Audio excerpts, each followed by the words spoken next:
muita alegria poder retornar a esse local, a essa igreja, rever os irmãos, poder cultuar a Deus, esse santo Deus que nos chamou juntos a adorar, servir.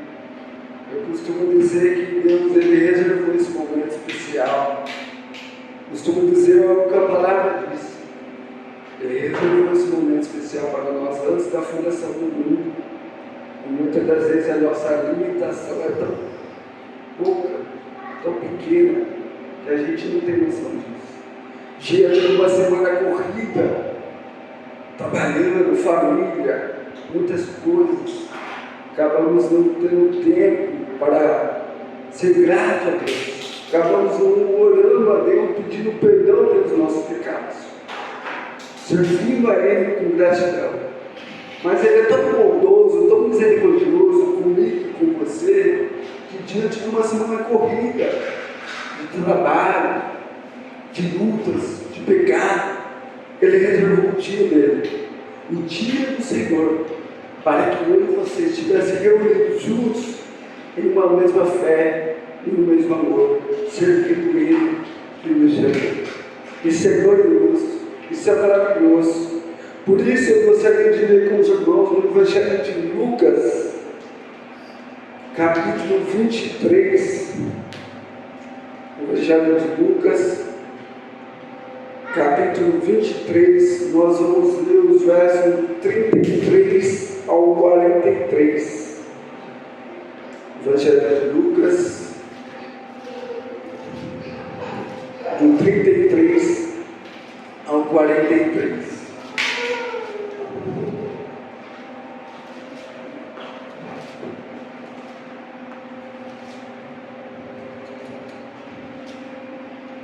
Amém? Todos acharam? A palavra do Senhor diz assim: quando chegaram ao lugar chamado Calvário, ali crucificaram, bem como os malfeitores, um à direita e o outro à esquerda. Contudo, Jesus dizia: Pai, perdoa-lhes, porque eles não sabem o que fazem. Então, rebatindo as vestes, lançaram sorte. O povo estava ali e tudo observava. Também as autoridades zombavam, dizendo: salvou os outros, a si mesmo se salva, se é de fato o Cristo de Deus, o escolhido. Igualmente os soldados escarneceram, aproximando-se, trouxe-lhe vinagre, dizendo: se és tu o rei dos judeus, salva-te mesmo. Também sobre ele estava uma placa em letras gregas, romanas e hebraicas, escrito: este é o rei dos judeus. Um dos malfeitores, crucificando, blasfemava contra ele, dizendo: não és tu o Cristo? Salva-te mesmo e a nós também.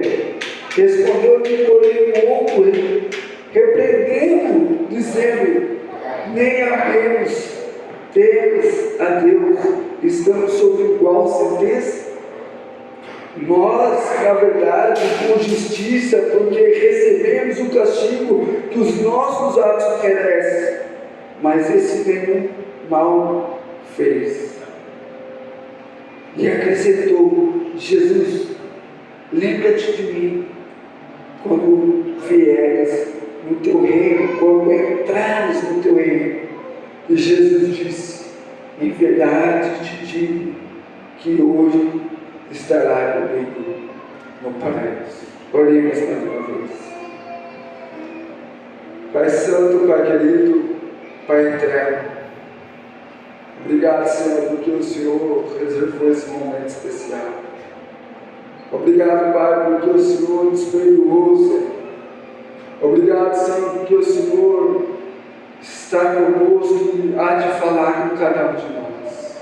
Que o Teu Espírito Santo abra os nossos corações e o nosso entendimento para que podamos entender de forma exata o que a Tua Escritura nos ensina para viver de acordo com o Teu querer.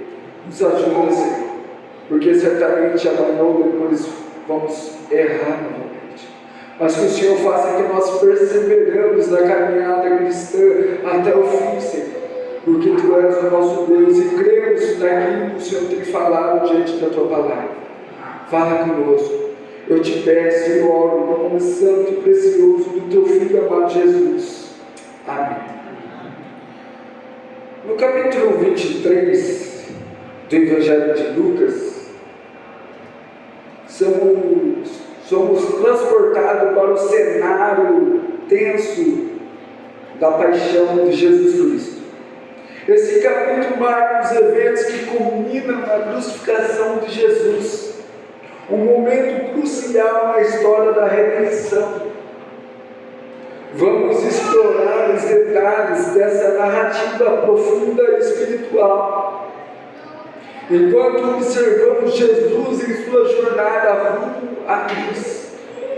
Nesse capítulo nos lembra do sacrifício incomparável de Cristo por nossa salvação e nos chama a refletir sobre a importância da fé, do arrependimento e da devoção em nossas vidas. Através do relato de Lucas, somos convidados a testemunhar o cumprimento das profecias messiânicas e sobre o significado da cruz para a humanidade. Portanto, vamos mergulhar na narrativa do capítulo 22 ao 23 e aprender com as lições que ele contém para as nossas vidas, observando que há 3 cruzes nesse relato que lemos: a cruz da direita, a cruz da esquerda e a do centro, onde estava Jesus Cristo, o Rei dos Reis, o Criador do Universo, o Filho de Deus, que como servo sofredor nos resgatou das trevas para a maravilhosa luz.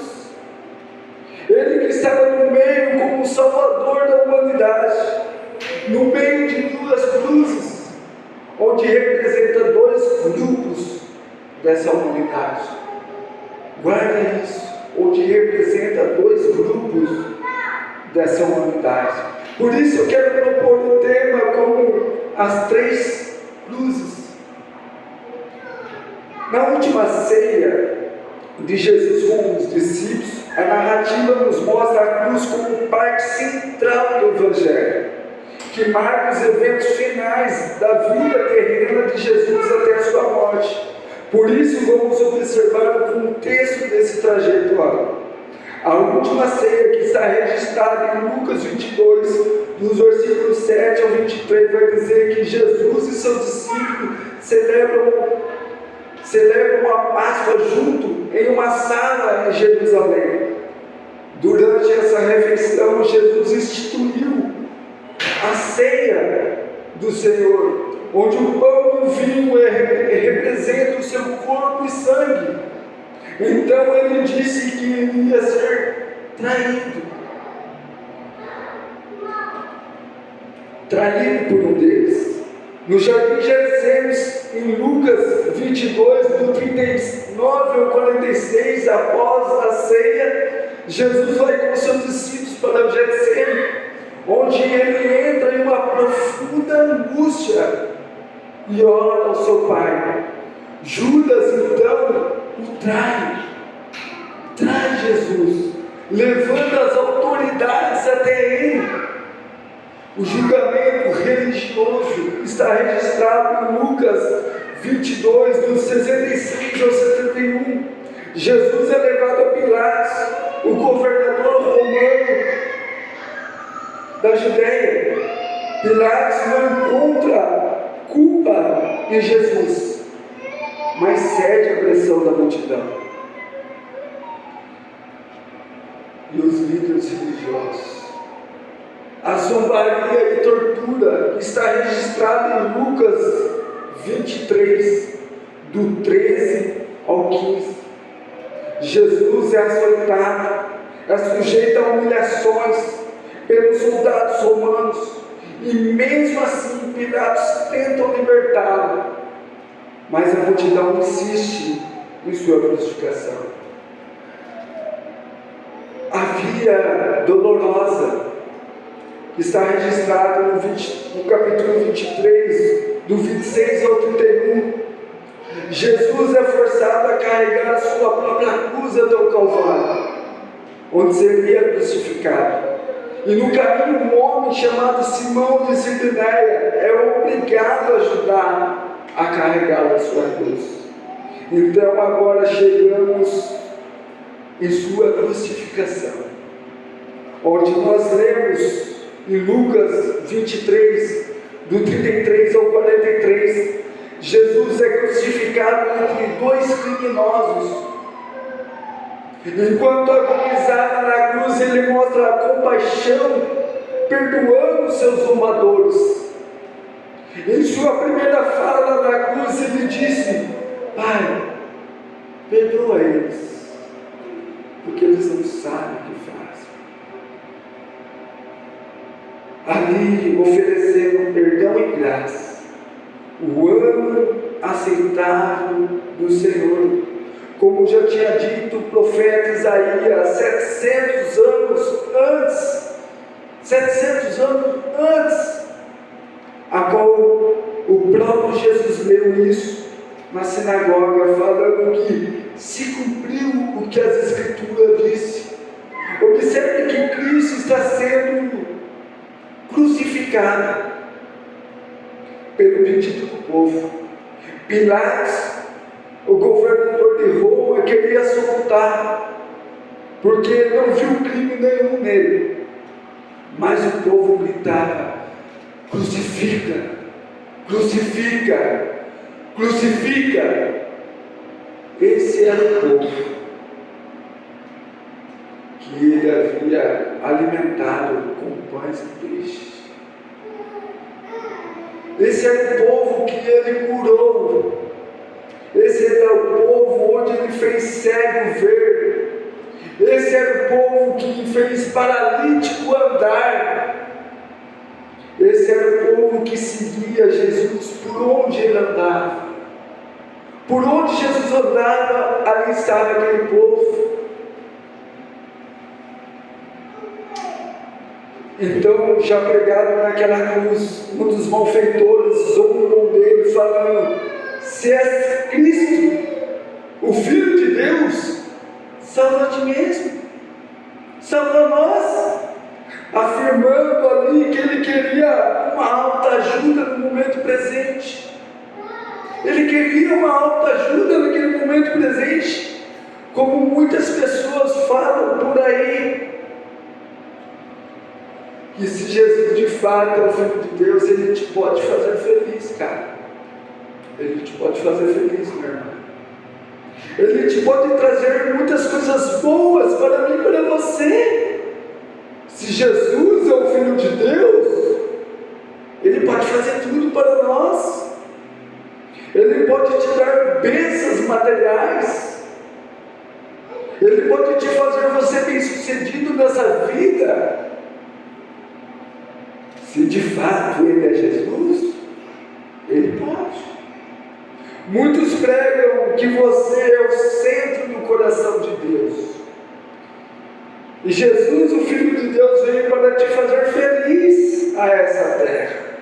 Porque você é os olhos da menina de Deus e nenhum mal te sucederá.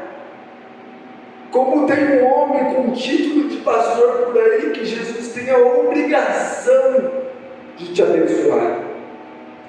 E muitas pessoas pensam que Jesus pode ser alguém que vai te ajudar nessa vida, curando todas as enfermidades, dando prosperidade a você, abrindo porta que você queira, servindo os seus desejos, os caprichos do coração do homem, fazendo de Deus e Jesus Cristo como um garçom e um mordomo de suas vidas. Então, é assim que tem ensinado por aí. E muitas pessoas têm acreditado nesse ensino, nesse falso ensino, que Jesus tem que fazer o que eu quero, que Ele tem que me servir da forma que eu quero. Mas ali, naquela cruz, no centro, estava o Deus encarnado, o Criador do universo, o Rei da glória, sem pecado, sem mancha, inocentemente, para morrer no nosso lugar, no meu lugar e no teu lugar, não para fazer alguém ser bem-sucedido na vida, mas para nos livrar da ira vindoura, para nos livrar dos nossos pecados e trazer a vida eterna e a comunhão com Deus. Porque Ele foi transpassado pelas nossas transgressões, Ele foi moído pela nossa iniquidade, por causa da transgressão do seu povo Ele foi ferido, e sobre si levou o pecado de muitos, trazendo-nos a paz, a comunhão com Deus. E não para que eu seja bem sucedido nessa vida. Cristo não foi morto porque os sacerdotes o entregaram, porque o Sinédrio o sentenciou, porque Pilatos o entregou, porque os judeus o acusaram, porque Judas o traiu, não, porque Pedro negou, porque os soldados pregaram naquela cruz, não foi por isso.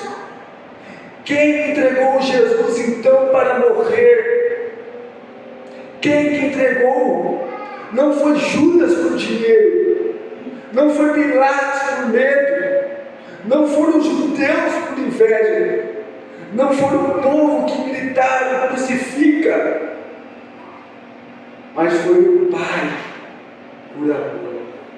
Foi Deus que se agradou em fazer isso com Ele, com o seu próprio Filho, e entregou a morte para morrer e para salvar a cada um que está aqui. Deus se agradou em entregar o seu próprio Filho pela minha vida e pela tua vida. Como já dizia o apóstolo João, porque Deus amou o mundo de tal maneira que deu seu único Filho, seu Filho unigênito, para que todo aquele que nele crê não pereça, mas tenha vida eterna. Observamos aqui no registro do texto que Jesus foi crucificado como um criminoso. Jesus ele foi crucificado como um criminoso. Imagina você agora, nós que vemos alguns noticiários,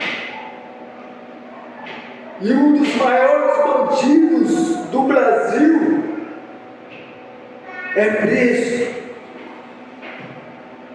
Todo mundo vibra, e Jesus está sendo crucificado como o maior bandido, como um criminoso qualquer, em meio a outros condenados, a outros criminosos por crimes que desconhecemos. Lucas registra apenas como malfeitores, mas Mateus e Marcos vai registrar como ladrões. Mas após Jesus dizer: Pai, perdoa-os, porque eles não sabem o que fazem. O texto que nós lemos, se você reparar, o povo estava ali e observava tudo. As autoridades também estavam ali e via tudo. Porém, zombava dele, dizendo: salvou a outros, não salva a ti mesmo, porque se de fato é Cristo o escolhido, se tu és o Rei dos judeus, salva a ti, desça dessa cruz e nos prova que tu és filho de Deus. O ladrão que estava na cruz à esquerda, junto aos soldados, também zombava dele, dizendo: tu és Cristo, salva-te também, desça daí, faça alguma coisa por nós, se de fato é Cristo, realmente o Filho de Deus. Esse homem, sem temor algum, vendo toda a situação, só pensou em uma única coisa. Esse ladrão só pensou em uma única coisa: em livrar-se da sua sentença. Querendo usar de algum benefício e aproveitar para se livrar da sua culpa. E muitas das vezes, muitas pessoas usam o nome de Deus ainda hoje para se livrar da sua culpa. Foi assim desde o princípio. Quando Deus perguntou para Adão o que ele tinha feito, e ele disse: foi a mulher que tu me deste. Foi a mulher que tu me deste. A culpa não é minha, a culpa é tua. Ele queria se livrar do seu erro que ele cometeu em algum sentido. Em primeiro lugar, ele se esconde. Em segundo lugar, ele queria tirar a culpa dele e colocar no próprio Criador. Não assumindo o papel do seu erro, não assumindo o seu pecado. E muitas das vezes, infelizmente, eu e você não assumimos nossos erros, os nossos pecados, e queremos colocar a culpa em outra pessoa ou até mesmo em Deus,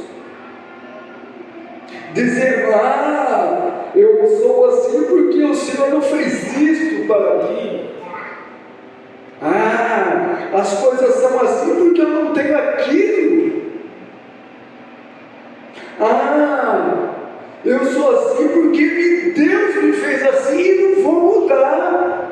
Eu nasci assim e não vou mudar. Não tem que me mude. Deus me criou assim.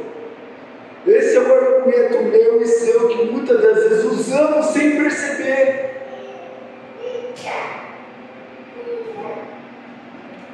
Observe que até o próprio diabo acusa Deus pela vida de Jó, dizendo: ele te adora porque você dá tudo a ele. É a mesma coisa que acontece aqui, meus irmãos. O ladrão diz: se você de fato é Deus, livra-se e livra a mim, livra a nós, me tira dessa cruz, me tira dessa cruz também, me livra desse erro, dessa culpa, sem que eu não me arrependa. Me livra dessa culpa sem que eu não me arrependa do meu pecado. Só me livra daqui. Porém, na cruz à direita, o outro ladrão, que provavelmente também tinha um coração duro, porque ele era um malfeitor. Mas quando ouviu Jesus falar: Pai, perdoa-os, porque eles não sabem o que fazem. Ali ele percebeu que não estava diante de qualquer um, e que realmente reconheceu que ele sim deveria estar ali. Mas aquele homem na cruz ao meio, ele era um homem santo e que não tinha pecado nenhum. Este homem que reconheceu que Jesus era o Filho de Deus, e ele disse para o outro homem, o outro ladrão, ele disse: nem mesmo teme a Deus, estando sob igual a sentença a ele. Não teme a Deus. Nós, na verdade, recebemos essa justiça, esse castigo, essa cruz que os nossos atos merecem. Mas este homem nenhum mal fez. Aquela cruz era minha e sua, e não era de Jesus. Aquela cruz era para mim estar ali, era para nós estar ali. Observe, meus irmãos, que este homem está sendo crucificado como um malfeitor também, como um ladrão também, como outro ladrão, e estava do lado de Jesus, aquele que zombou, Porém, este o repreendeu, dizendo: nós merecemos estar aqui. Eu errei, eu cometi algo para estar aqui, eu mereço esse castigo. Mas esse homem nenhum mal fez, esse homem é santo, esse homem é o Filho de Deus. E ele ainda disse a Jesus: lembra-te de mim quando entrares no teu reino. Além desse homem reconhecer que merecia estar ali, porque era um malfeitor que merecia este castigo, ele reconheceu que Cristo era um homem santo, perfeito, e além do mais, reconheceu que ele tinha o reino, que era o rei. Por isso ele falou: lembra-te de mim quando entrares no teu reino.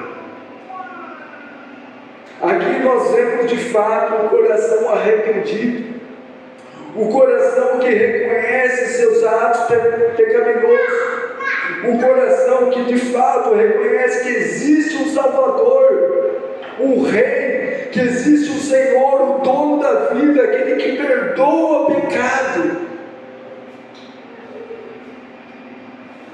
Ele de fato entendeu o ano aceitável do Senhor, o ano aceitável de Jesus Cristo, aquele que pode ir até Jesus no último instante da sua vida, na beira da morte, e reconhecer seus atos pecaminosos, e entregar a Cristo dizendo: lembra-te de mim, tente misericórdia de mim, quero estar no teu reino, quero participar do teu reinado, quero estar diante de ti, quero me prostrar aos teus pés, porque tu és o Rei, tu és o Criador do universo. Meus irmãos, Cristo está no meio de dois homens, dois povos representados por esses homens. Se nós observarmos aqui, esses dois homens são como Caim e Abel, são como Esaú e Jacó, são como Saul e Davi, são como Judas e Pedro. Por quê? Abel, que ofereceu uma oferta como sacrifício ao Senhor, reconhecendo que ele era Deus. Mas Caim, que ofereceu de qualquer forma, de qualquer maneira, e foi rejeitado. Esaú, que rejeitou sua primogenitura. Aqui está Saul, que negou em fazer a vontade de Deus. Mas Davi, que serviu a Deus de todo o coração e se arrependeu dos seus pecados. Aqui está Judas, que traiu Jesus e não se arrependeu. Mas aqui está Pedro, que negou a Jesus, mas se arrependeu e chorou profundamente pelo seu pecado. Se arrependeu. Aqui está dois povos: o ímpio, que não reconhece Deus como seu Senhor, mas o pecador arrependido, que reconhece os seus pecados e sabe que existe um Rei, e que depende dele para entrar no seu reino, pedindo misericórdia, de se lembrar dele. Lembra-se de mim quando entrar no seu reino, porque entrarei pela tua justiça, pela tua obra, pela tua obediência, pela tua santidade. Eu entrarei em teu reino pelo que o Senhor fez, porque tu és um homem santo e não merecia estar aqui, não merecia ter morrido por mim, mas eu sim merecia. Então Jesus de fato respondeu a esse criminoso, a esse ladrão. Ele respondeu para mim e para você. Nós, pecadores arrependidos como esse cidadão, hoje mesmo estará comigo no paraíso. Ele respondeu a esse ladrão: hoje mesmo estará comigo no paraíso. Vemos então que um teve temor diante de Deus, diante do Deus homem, enquanto o outro zombava sem temor, não queria saber de Cristo, não deu importância ao Filho de Deus. O temor a Deus faz que nós reconhecemos nossos pecados e que merecemos a ira santa dele. Mas a graça e o perdão nos alcançou por sua morte e ressurreição, pelo ano assentado de Jesus Cristo. Aquilo que o profeta Isaías já tinha dito, que ele ia pregoar o ano assentado. E ele leu isso, um sábado na sinagoga, até essa passagem, até esse momento, o ano assentado. Então, a morte de Jesus, em Lucas 23, do 44 ao 49, diz que por volta do meio-dia houve trevas sobre toda a terra. Jesus entrega o seu espírito nas mãos de Deus e morre. O véu do templo é rasgado e a terra treme. Ele que deixou sua glória, seu trono, esvaziou-se, tornou-se homem, servo sofredor, foi perseguido, preso, açoitado, cuspido, pregado na cruz e morto. Sendo Deus se fez homem, sendo Senhor se fez servo, sendo santo se fez pecado, sendo bendito se fez maldito, sendo o autor da vida, deu a sua vida por nossa vida. E no terceiro dia, ressuscitou, com a vitória garantida da nossa salvação e a vida eterna em Cristo Jesus. Ele ressuscitou com a vitória garantida. Lembra-se que o profeta Isaías disse que o servo sofredor, Cristo Jesus, iria anunciar as boas novas, o ano aceitável, mas também o dia do juízo da ira de Deus, que um dia vai vir. Hoje podemos ir até Ele, temos a oportunidade de se arrepender dos nossos pecados. Como eu falei, falhamos, pecamos a semana inteira, mas Ele reservou esse dia para adorar Ele, para se arrepender dos nossos atos e para Ele nos perdoar. Temos essa oportunidade, confessar a Ele, dizendo que Ele é o Rei, e pedir: lembra-te de mim, Senhor, tem misericórdia de nós, para que possamos entrar no Teu reino celestial, através da Sua obra realizada. Porque daqui a pouco, muitos vão estar diante do tribunal de Deus, e naquele momento, naquele instante, ninguém vai escapar. Ou vamos receber a coroa da glória preparada por Ele e ouvir dele, a voz dele: bendito do meu Pai, entra no gozo celeste, entra no paraíso, hoje estará comigo no paraíso. Ou vamos ouvir: apartai-vos de mim, maldito, porque eu não te conheço. Como eu já falei, meus irmãos, antes, esses dois ladrões crucificados junto a Cristo representam dois povos ainda no dia de hoje. Dois povos. Lembra que eu falei para guardar isso? O primeiro, homem que quer se beneficiar em sua vida terrena, tentando se livrar dos seus atos e não reconhecendo Jesus como o Filho de Deus, querendo uma coisa aqui, outra coisa aqui, se beneficiar, tendo uma autoajuda, querendo prosperidade, não reconhecendo de fato o Filho de Deus, o Criador do universo. Mas o segundo homem que reconhece a sua situação pecadora, sua situação de pecado, que reconhece que merecia ser punido pelos seus erros, que sabe que não há nada de bom em suas mãos, não há nada de bom, nada. A ser reconhecer a obra de Cristo, a não ser a reconhecer que Ele é o Rei, reconhecer que Ele é o Filho de Deus, o Cordeiro que tira o pecado do mundo, que através dele entraremos no reino celestial, pela tua misericórdia e graça, recebendo perdão e tendo paz com Deus em nossa vida. Assim viveremos com Ele no paraíso eternamente. A pergunta que eu faço nesse momento para mim e para você hoje: qual desses dois malfeitores te representa? Qual povo você faz parte?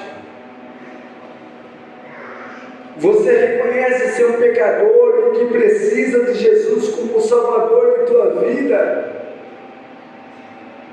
Ou muitas das vezes eu e você zomba de Jesus em algumas atitudes nossas no dia a dia, escarnece de Jesus em nossas atitudes,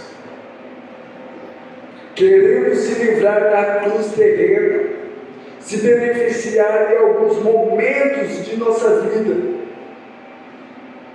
Qual será que essas duas cruzes representam a mim e a você? Se a cruz da direita te representa, certeza a cruz do centro te representa.